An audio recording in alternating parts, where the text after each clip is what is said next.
আমার সকল প্রিয় ছাত্রছাত্রীকে জানাই আমার চ্যানেলের তরফ থেকে স্বাগতম। তো স্টুডেন্ট, আজকে আমি খুব গুরুত্বপূর্ণ একটি নোটিশ নিয়ে আলোচনা করছি।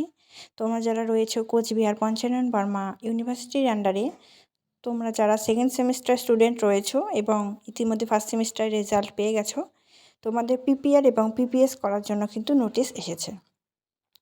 কবে থেকে কবে অবধি তোমরা নিজেদের রেজাল্ট রিভিউ করাতে পারবে সবটাই আলোচনা করব এই ভিডিওর মাধ্যমে। তার জন্য অবশ্যই ভিডিওটি শেষ পর্যন্ত দেখতে হবে, তাহলে সুন্দরভাবে বুঝতে পারবে। তো দেখো এখানে কি বলছে, নোটিশটা পাবলিশড হয়েছে পরশুদিন। তো এখানে বলছে, it is hereby notified that the student may apply online for their post publication PPR post publication scrutiny PPS of 4-year UG NCCF first semester examination 2023 as per the detailed schedule appended below.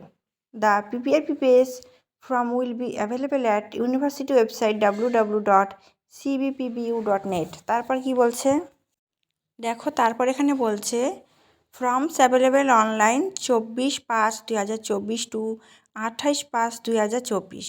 অর্থাৎ আজ থেকে কিন্তু নিজেদের result review করাতে পারবে, অর্থাৎ PPR অথবা পিপিএসটা কিন্তু করাতে পারবে, চলবে 28 তারিখ পর্যন্ত। এখানে কি বলছে,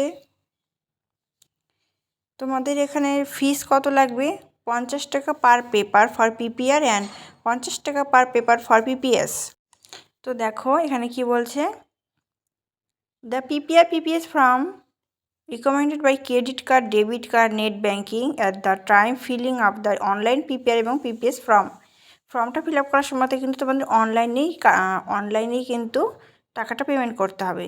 after successful submission of filled up online PPR PPS from the making online payment of PPR PPS fees, student take printout reserve of PPR PPS from come payment received of future reference.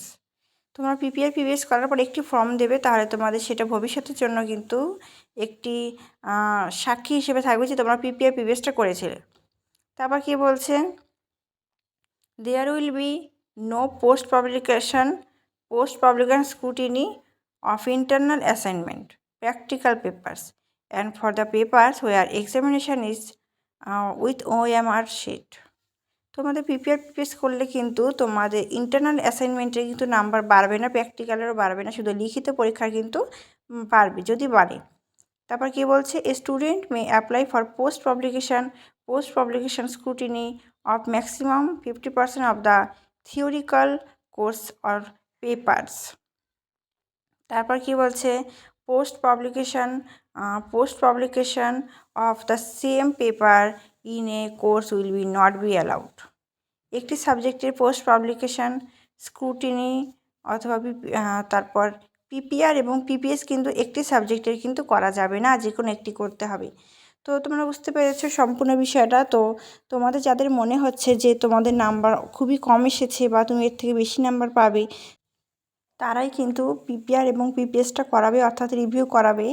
যদি মনে হয় একদম পাবো তাহলেই করবে, না হলে কিন্তু করার কোনো দরকার নেই। কারণ আর যদি মনে করো যে বেশ কিছু নাম্বারের জন্য তোমার ব্যাক এসেছে, তাহলে কিন্তু অত নাম্বার কিন্তু বাড়ে না, 2-4 নাম্বার মতন কিন্তু বাড়ে। তো সেই হিসাবে তোমরা একমাত্র তুমি বলতে পারবে তোমার পরীক্ষা কেমন হয়েছে, সেই হিসাবে কিন্তু পিপিআর এবং পিপিএসটা করতে দেবে।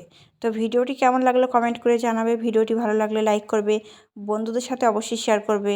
Thanks for watching after all, thank you সকলকে।